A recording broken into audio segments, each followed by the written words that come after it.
Fanny Publishing presents the first 3 books in the Scandalous Miss Brightwells series, Rake's Honour, Rogue's Kiss, and The Wedding Wager, written by Beverley Oakley, read by Beverley Oakley. Rake's Honour, written by Beverley Oakley, read by Beverley Oakley. Chapter 1. London, 1816. In the shadows of the lantern that hung outside their supper-house, Fanny registered the dismay on Lord Alverley's face, and realised she'd just made the biggest miscalculation of her life. He shuffled his feet, unable to look her in the eye. "I'm afraid I can't marry you, Miss Brightwell, forgive me." The distant strains of the orchestra now playing in Vauxhall Gardens rotunda competed with his awkward letdown. He cleared his throat and mumbled, "Lady Georgiana's been my intended bride since we were children. I thought you knew that." Despite her shock, Fanny kept her smile in place. Regardless of the fact that everything in her short young life had been leading to this moment, it didn't falter.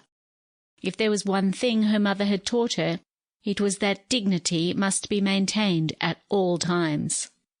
Even when the unstable ground beneath her feet brought back Fanny's ever-present fears, she was on the verge of being tossed overboard and fed to the sharks.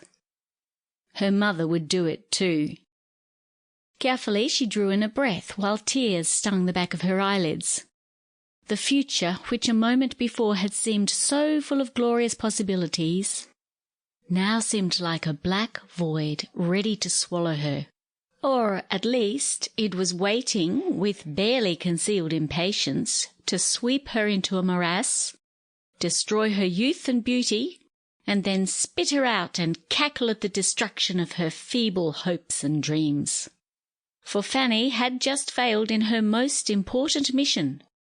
That was to make a match that would restore the Brightwells to their former position on society's ladder.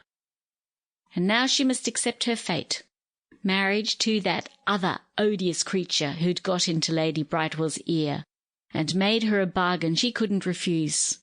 Her eldest daughter, in return for a comfortable lease in Soho, with a carriage and 2 for the Baron's widow for the rest of her days. Carefully, Fanny breathed out. She would not cry, but she would not make it easy for him either. No, there was a limit as to how accepting Fanny could be, even for the sake of dignity. Sample complete. Ready to continue?